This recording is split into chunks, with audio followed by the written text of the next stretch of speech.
Hello, and welcome to the continuation the storyline, Blackest Night. Let's go! The Atom phones Hawkman from Ivy Town in an effort to discuss Jean Loring's sudden passing. Ray still loves Jean and is still having a hard time letting go of her despite what she did during the identity crisis. Hawkman, who is listening, tells Ray to come over so they can talk. However, Hawkman is not quite himself. Commissioner Gordon and Barbara Gordon are waiting for Batman to arrive in Gotham City on the roof of the GCPD headquarters with the bat signal. The Commissioner feels uneasy because it appears to have grown darker in some way. Hal Jordan, a Green Lantern, slams into the bat signal out of nowhere. Tempest and Mera command a troop of Atlantean soldiers in Amnesty Bay that will transport Aquaman's body to an Atlantean grave.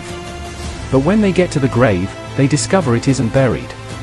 The Black Lantern Aquaman, who claims he would rather have been buried in the muck than under the sea, is also there, though. The Atlanteans are then attacked by Aquaman. Deadman is in his grave in Gotham City, listening to Black Hand's evil oath and pleading with his body to stay dead. His cries are ignored, as a Black Lantern rises from his body.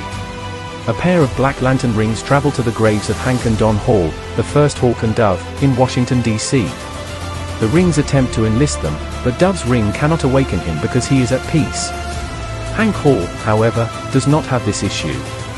Aquaman keeps up his attack on the Atlanteans in Amnesty Bay, by conjuring sharks to devour the soldiers using his telepathic connections to the sea.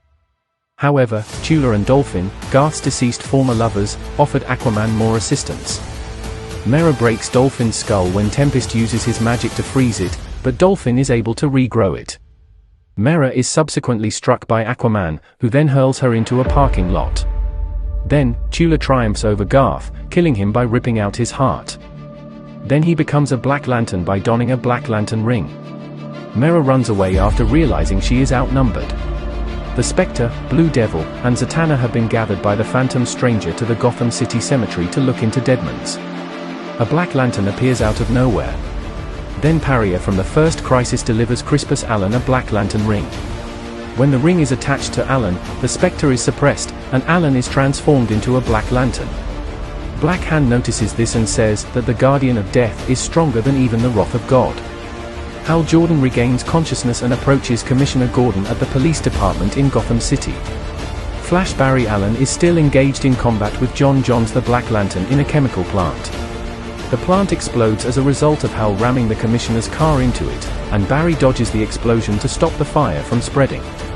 Barry inquires as to Hal's knowledge of the situation, but Hal is still unable to contact OA since the Green Lantern Corps is engaged in a life-or-death conflict with the Black Lanterns there. Hal and Barry, meanwhile, are facing more pressing issues. The Black Lantern Justice League was formed by John after the explosion, who also brought along Hawkman, Hawkgirl, Elongated Man, Sue Dibney, and Firestorm.